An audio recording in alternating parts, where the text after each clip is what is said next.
नमस्कार, मैं हूं अनुराधा प्रसाद। बिहार में इन दिनों सियासी समीकरणों की चर्चा जोर शोर से हो रही है।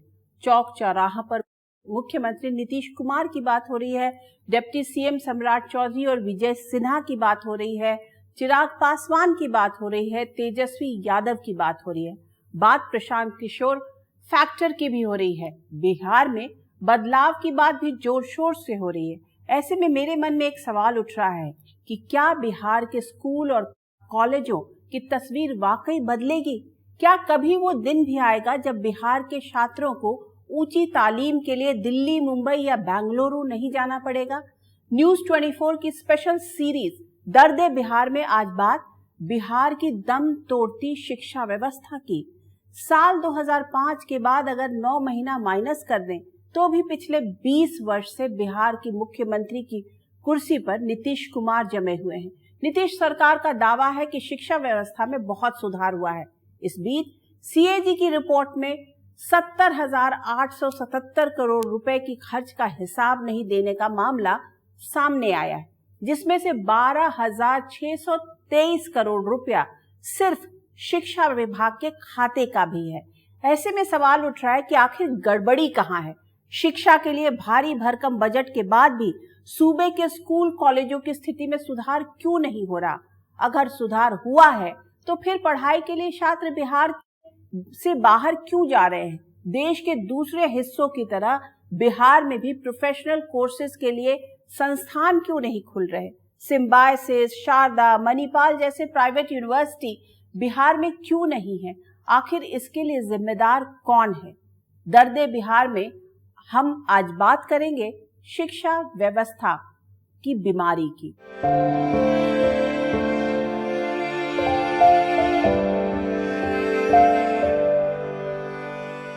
पटना जंक्शन से रोजाना लंबी दूरी की करीब 150 ट्रेन गुजरती हैं।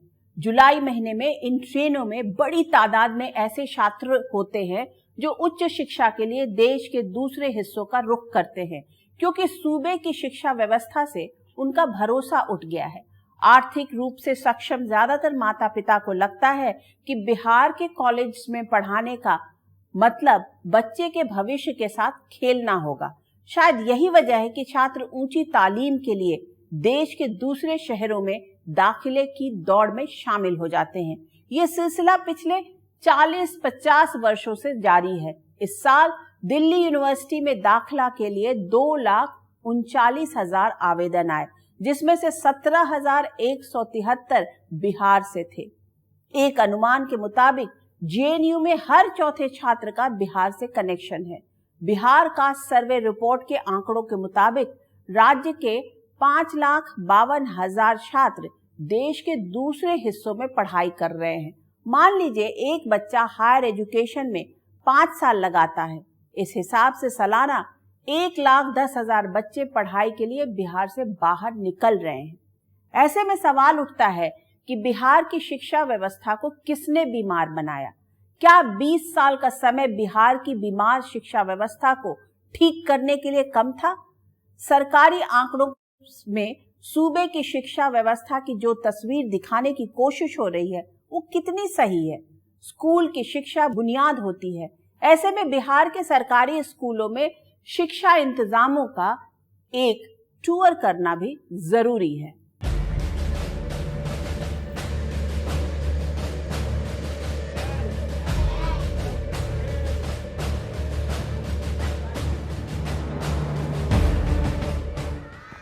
पेड़ की छाव तले पाठशाला लगी और गुरुजी बच्चों को ज्ञान से रोशन करने में जुटे।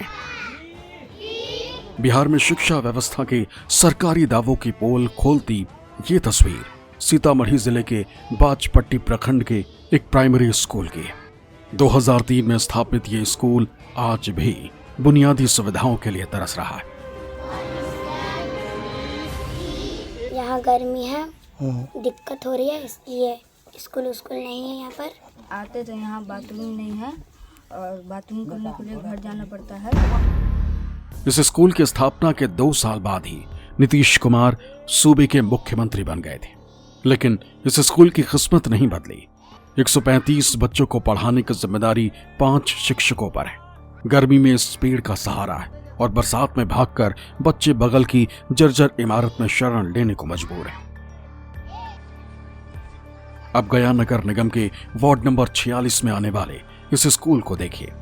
1998 से ही मंदिर कैंपस में ही स्कूल चल रहा है। इस स्कूल को आज तक न बिल्डिंग मिली और न बच्चों को बुनियादी सुविधाएं, लेकिन मिड डे मील टाइम से बच्चों को मिल जाता है। बारिश होता है तो मंदिर में बैठना पड़ता है, आधा पेड़ के नीचे छूट जाता है। हम लोग के बारिश होता है तो यही मंदिर में पढ़ते हैं। हम लोग के स्कूल नहीं है, हम लोग दरी पर बैठ के पढ़ते हैं। और हम लोग के बहुत बारिश होता है तो बहुत दिक्कत होता है। आधा बच्चा उधर जाते हैं, आधा बच्चा मंदिर में बैठते हैं।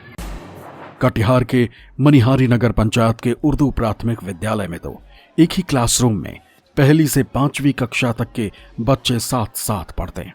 स्कूल के हालात बयां कर रहे हैं कि शिक्षा व्यवस्था सुधारने को लेकर सत्ता पक्ष कितना गंभीर रहा है। इस स्कूल की स्थापना साल 1956 में हुई। कितनी सरकारें आई गईं, लेकिन इस उर्दू प्राथमिक विद्यालय की तस्वीर नहीं बदली। वैशाली के लालगंज के इस इमारत को खंडहर समझने की गलती मत कीजिएगा। ये एक स्कूल है, यहां पहली से 8वीं तक की पढ़ाई होती है। आसपास के इलाके के लोग बिहारी शुक्ल मध्य विद्यालय के नाम से इसे जानते हैं। इस स्कूल में 80 से अधिक बच्चों का दाखिला है। टीचर और बच्चों को डर सताता रहता है कि कभी इमारत भरभरा कर गिर ना जाए। अररिया के फारबिसगंज में बिहार की शिक्षा व्यवस्था की पोल खोलती एक तस्वीर वार्ड नंबर 2 में दिखी। शेड के नीचे चल रहे स्कूल में बच्चों को अपने बैठने का इंतजाम खुद करना होता है। इस प्राइमरी स्कूल में 93 छात्रों का दाखिला है, जिन्हें पढ़ाने की जिम्मेदारी 4 शिक्षकों के ऊपर है। इसी तरह बेगूसराय में शिक्षा विभाग से महज 200 मीटर की दूरी पर खपरे के इसी भवन में प्राथमिक विद्यालय चल रहा है। फिलहाल इस स्कूल में 5 टीचरों की तैनाती है और 150 बच्चों ने इसमें दाखिला ले रखा है।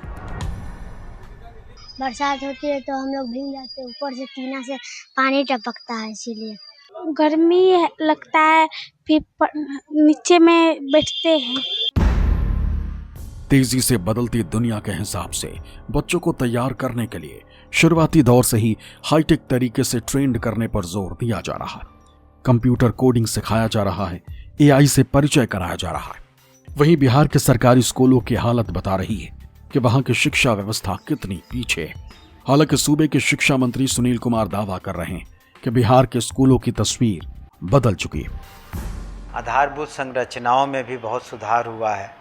अब आप समझ जाएं कि 8000 से ज़्यादा पंचायतें हैं, तो मात्र अभी कुछ स्कूल रह गए, कुछ 100, जिसको BSRDC को स्कूल बनाने हैं, तो उसको भी हम लोग बना लेंगे। स्कूल किराए के मकान में भी तो बहुत कम, आप समझ तो जाएं कि 76,000 से ज़्यादा स्कूल हैं बिहार में, क्लास 1 से क्लास 12 तक। हाँ, 76,000 से ज़्यादा हैं, तो संख्या बहुत बड़ी है। स्टूडेंट्स की संख्या बहुत ज़्यादा है, 1,76,00,000 से ज़्यादा है। 2005 में सत्ता में आने के बाद मुख्यमंत्री नीतीश कुमार शिक्षा के क्षेत्र में सुधार के लिए जिस तरह की योजनाएं लेकर आए, उससे स्कूलों में एनरोलमेंट तो बढ़ा, लेकिन शिक्षा के स्तर में सुधार नहीं दिख रहा है। न उनको स्किल दिया गया, न शिक्षा मिली। ये जैसे आपका होता है कि लोग ग्रेजुएट होते हैं, बिहार में शिक्षा की कमी थी, आज भी है। अभी आपने लेटेस्ट रिपोर्ट देखी होगी जो नीति आयोग और उसकी है, एजुकेशन डिपार्टमेंट की, उसमें कहा गया है कि बिहार की तो लर्निंग है, कक्षा 6 के बच्चे सबसे ज़्यादा बिहार के हैं जिनको कि सिंपल इबारत नहीं पढ़ पाते, सिंपल मैथमेटिकल कोरिलेशंस नहीं डेवलप कर पाते कि अगर 40 रुपए किलो आलू है तो आधा किलो का कितना कीमत होगा। ये कक्षा 6 का 54% बच्चा नहीं जानता है। बिहार में स्कूली शिक्षा को जिस तरह हुक्मरानों ने लिया, उसमें स्कूल बुनियादी सुविधाओं के लिए तरस रहे हैं और पढ़ाई का स्तर चिंताजनक है। ऐसे में सरकारी आंकड़ों में स्कूली शिक्षा की जैसी तस्वीर दिखाई जा रही है, वो जमीन पर कुछ और दिख रही है।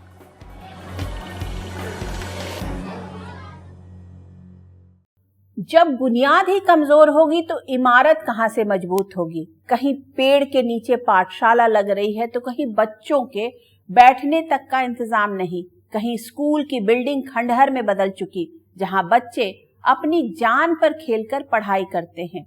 आरटीआई से मिली जानकारी के मुताबिक बिहार में 183 सरकारी स्कूल ऐसे हैं जिनके पास अपनी बिल्डिंग नहीं है। बिहार के स्कूल इतने बीमार हैं, जबकि नीतीश सरकार अपने बजट का सबसे अधिक करीब 20% शिक्षा पर खर्च करती है। बिहार का दर्द ये है कि कहीं स्कूल की बिल्डिंग है तो टीचर नहीं, जहां टीचर है उन्हें बच्चों को पढ़ाने के अलावा कई दूसरे काम करने पड़ते हैं। जो टीचर है उनमें से ज्यादातर काबिल नहीं है।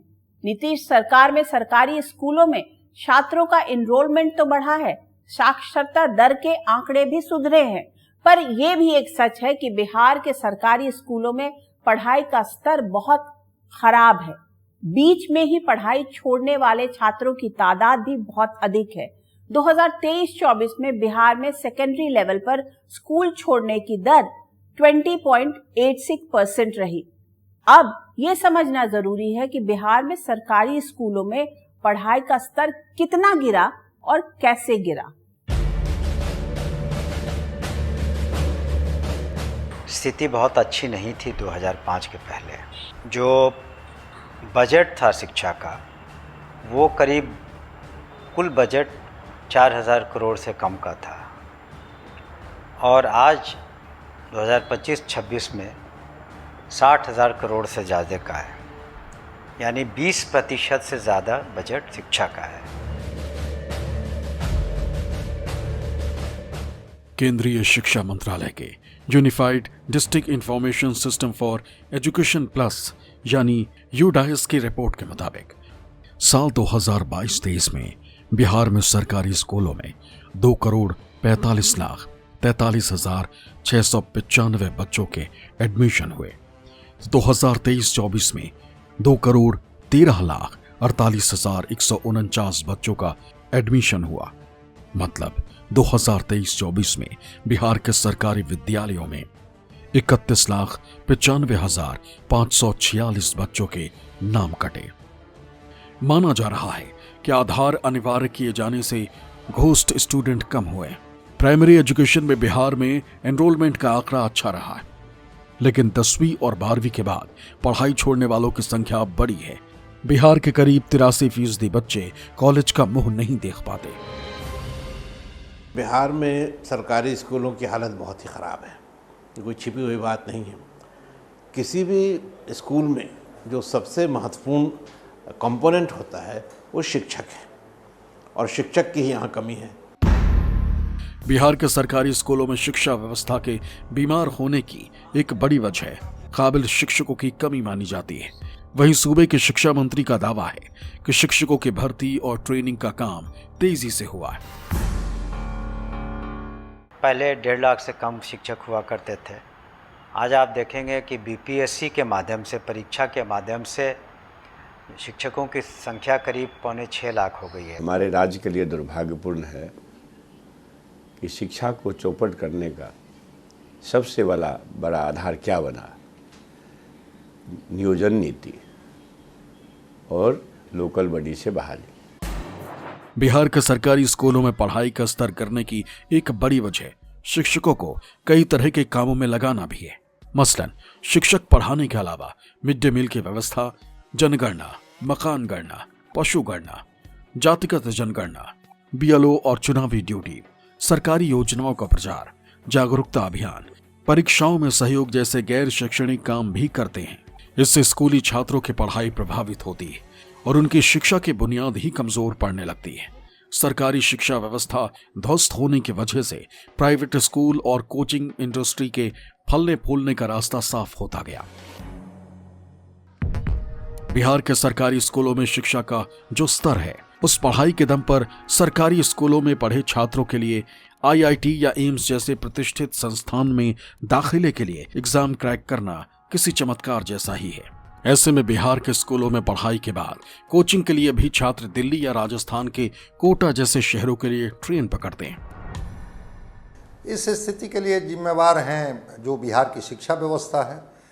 जो बिहार का बजट है, बजट की सबसे अधिक राशि शिक्षा पर खर्च की जाती है। शिक्षा विभाग का बजट सबसे अधिक होता है। उसके बाद भी जब कॉलेजेज में सेशन समय पर नहीं होंगे, जब शिक्षक जाकर के पढ़ाएंगे नहीं, गेस्ट टीचर की मदद से जब छात्रों को बताया जाएगा, पढ़ाया जाएगा, जो सैंक्शन पोस्ट रहने के बाद भी परमानेंट टीचर नहीं रहेंगे, स्वाभाविक है कि जो छात्र हैं वो दूसरे राज्यों की तरफ रुख कर देंगे। बिहार में सरकारी स्कूलों में पढ़ाई का माहौल ठीक करने के लिए कई मोर्चों पर एक साथ काम करने की जरूरत है। बीमार व्यवस्था को आईसीयू से बाहर निकालने के लिए काबिल शिक्षकों को जोड़ना होगा।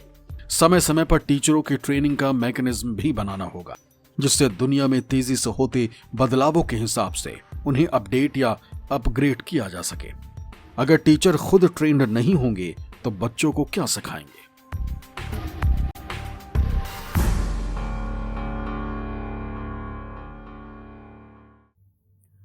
अच्छी स्कूली शिक्षा की बुनियाद पर ही ऊंची तालीम की बुलंद इमारत खड़ी होती है, जो किसी भी इंसान, परिवार, समाज और राज्य की तरक्की की बुनियाद बनती है। बिहार के सरकारी स्कूल्स में पढ़ाई की रस्म अदायगी होती रही। आंकड़ों का हवाला देते हुए बेहतर शिक्षा व्यवस्था का दावा किया जाता रहा, पर वहां के कॉलेज की पढ़ाई पर यूनिवर्सिटी की डिग्री को छात्र और उनके गार्जियन शक की नजरों से देखते हैं। यही वजह है कि बेहतर पढ़ाई के लिए, बेहतर करियर के लिए बिहार से छात्रों के निकलने का सिलसिला बदस्तूर जारी है। मेरे एक सहयोगी ने बताया कि जब वो दिल्ली यूनिवर्सिटी पढ़ाई के लिए आया था और जिस कोर्स में एडमिशन लिया था, उस बैच में हर दूसरा छात्र पढ़ाई के लिए बिहार से आया था। उस कॉलेज में पढ़ाने वाले प्रोफेसर में से कई बिहार से थे, जो कभी बतौर स्टूडेंट्स आए थे। बिहार से निकले छात्रों में से बहुत कम ही वापस लौटते हैं और ज्यादातर नॉन रेजिडेंट बिहारी होकर रह गए हैं। अब हिसाब लगाइए कि पिछले 4-5 दशकों में बिहार से कितना ब्रेन ड्रेन हुआ, राज्य का कितना पैसा बाहर गया।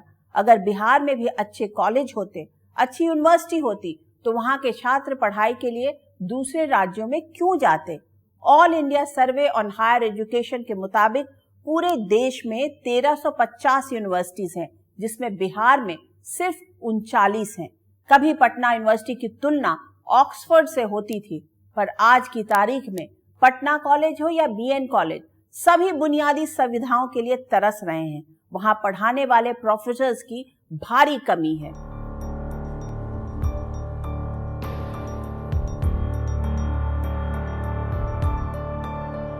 जो सुख सुविधाएं मुझे यहाँ दिल्ली में मिल रही हैं, यही सुख सुविधाएं, चाहे क्वालिटी हायर एजुकेशन हो, चाहे वेल क्वालिफाइड जो यहाँ की फैकल्टी है, ये सब मुझे अगर बिहार के यूनिवर्सिटीज़ में मिलती तो निश्चित रूप से आज मैं बिहार में ही होता।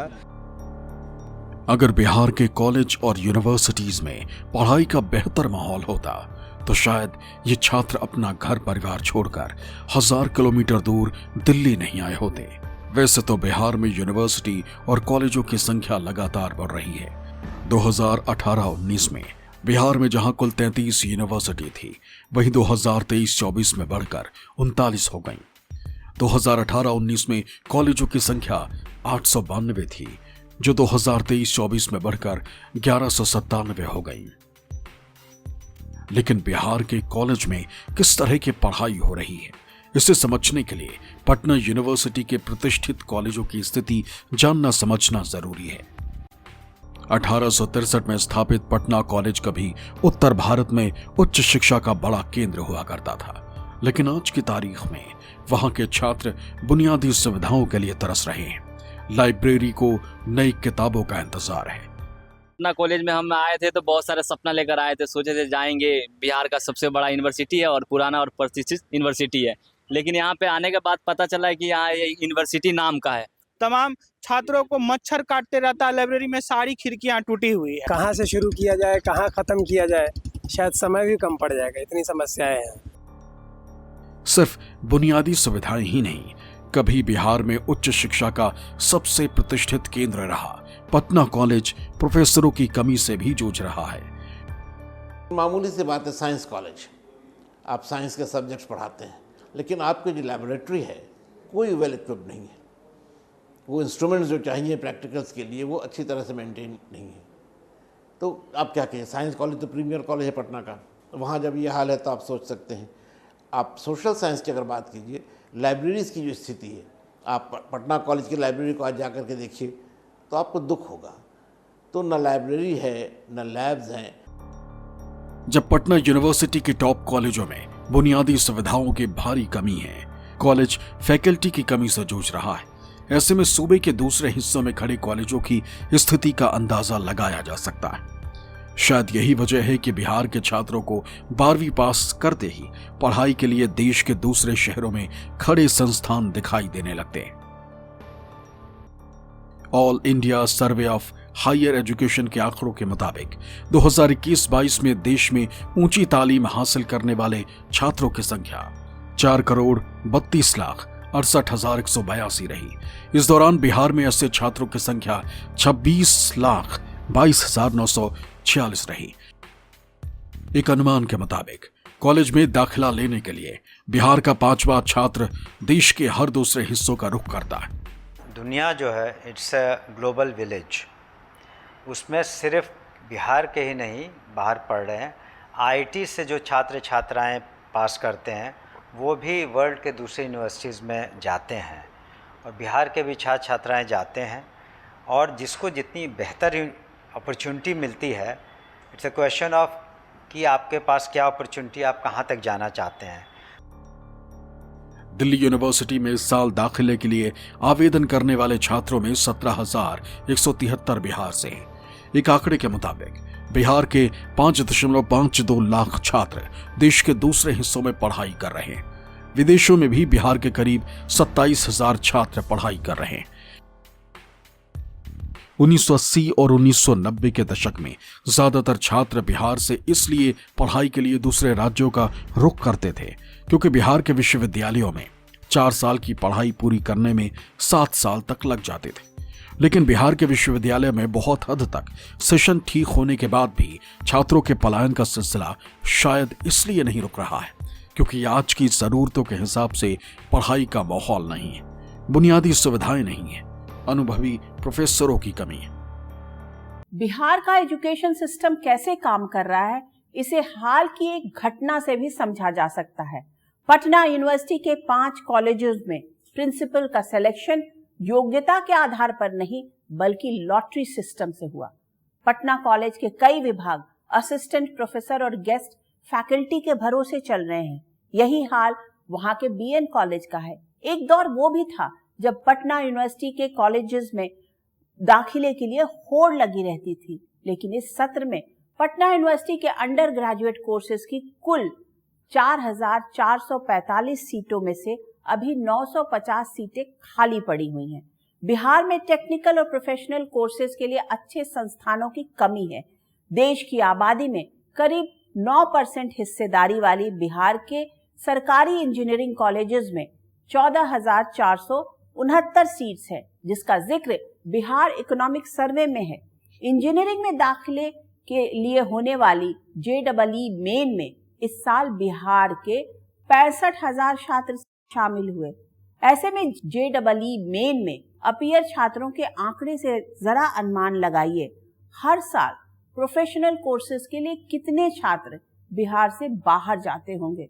जरूरी नहीं है कि सभी का दाखला सरकारी यूनिवर्सिटी में होता हो। प्रोफेशनल कोर्सेज के लिए बिहार के स्टूडेंट्स देश के दूसरे राज्यों में स्थित प्राइवेट यूनिवर्सिटीज में भी दाखिला लेते हैं। अन्य राज्यों के मुकाबले बिहार में प्राइवेट यूनिवर्सिटी शुरू करना आसान नहीं है। पूरे देश में जहां 503 प्राइवेट यूनिवर्सिटीज हैं, वहीं बिहार में सिर्फ और सिर्फ 7 हैं।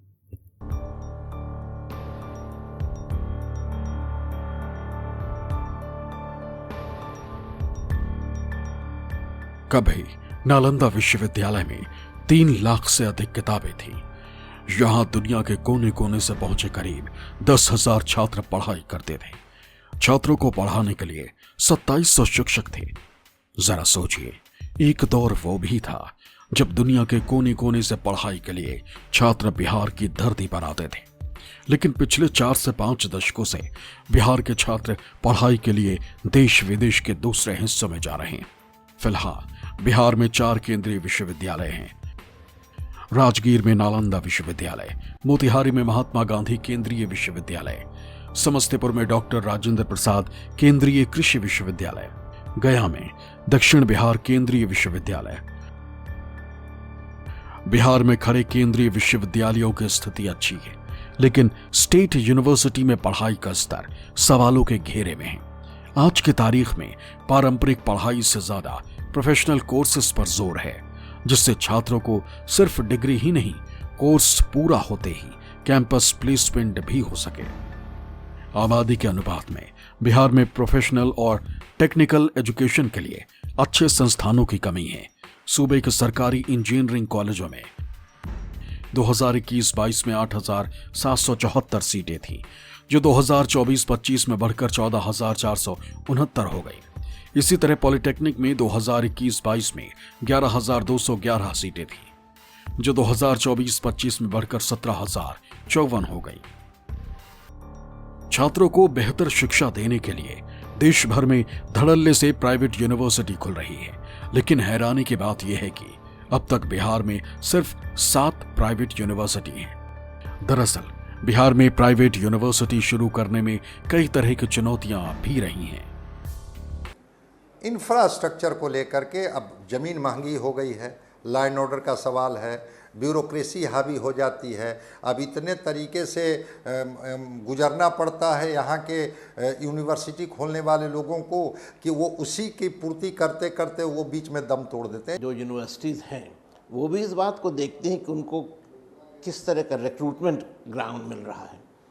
सिर्फ आप यूनिवर्सिटी खोल लीजिए और वहाँ कोई छात्र आपके पास ना या बहुत कम छात्र हैं तो फिजिबल नहीं है। तो जब ऑलरेडी बिहार के लड़के बाहर जा रहे हैं और वहाँ वो यूनिवर्सिटीज़ उनको मिल रही हैं और यूनिवर्सिटीज़ को वो लड़के मिल रहे हैं, तो बिहार में आकर नया इन्वेस्टमेंट करने में उनको दिलचस्पी क्यों होगी? बिहार में प्राइवेट यूनिवर्सिटीज की बाहर नहीं आने की एक वजह सूबे में कानून व्यवस्था का मुद्दा भी रहा है। बिहार से सटे उत्तर प्रदेश में 35 प्राइवेट यूनिवर्सिटी हैं, मध्य प्रदेश में 20 प्राइवेट यूनिवर्सिटी हैं, वहीं राजस्थान में तो 44 प्राइवेट यूनिवर्सिटी हैं।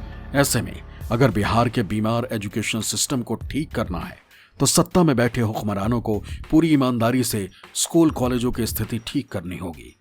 ऐसे संस्थानों का दोनों हाथ खोलकर इस्तकबाल करना होगा, जो ग्लोबल जॉब मार्केट के हिसाब से युवाओं को ट्रेंड कर सके। तभी बिहार से छात्रों के पलायन की रफ्तार कम होगी।